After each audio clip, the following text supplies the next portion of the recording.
पटकन होणारं जेवण म्हणजे खिचडी भात. तर इथे मी 1 पेला तूर डाळ, 1 पेला मूग डाळ आणि 1 पेला तांदूळ घेतले आहेत. डाळ स्वच्छ धुवून ती भिजत ठेवली आहे. कुकरमध्ये तेल गरम करून त्याच्यामध्ये शेंगदाणे थोडेसे मी फ्राय करून घेतलेत. उरलेल्या तेलामध्ये राई, जिरं आणि कांदा टाकून फोडणी छान परतून घेतली. तेलाच्या ऐवजी तुम्ही तूपसुद्धा घेऊ शकता, त्यानेसुद्धा खिचडी भाताला छान चव येते. त्यानंतर कढीपत्ता, हिरवी मिरची, आलं, लसूण घालून फोडणी छान परतून घेतली आहे.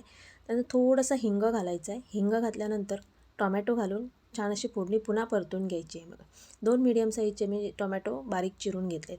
त्यानंतर फ्राय केलेले शेंगदाणे, थोडीशी हळद घालायची आणि आपण जे डाळ तांदूळ स्वच्छ धुवून घेतले ते घालून 2 मिनटं आपल्याला हे तेलामध्ये परतून घ्यायचे. तर इथे मी गरम पाणी वापरलेलं आहे. जेवढे आपण डाळ तांदूळ घेतलेत ना त्याच्या चौपट पाणी घालायचं. जेवढी खिचडी तुम्हाला पातळ हवी आहे ना त्या हिशोबाने पाणी घालायचं. थोडंसं पाणी जास्त झालं तरी खिचडी मस्त अशी मऊ लुसलुशीत होते.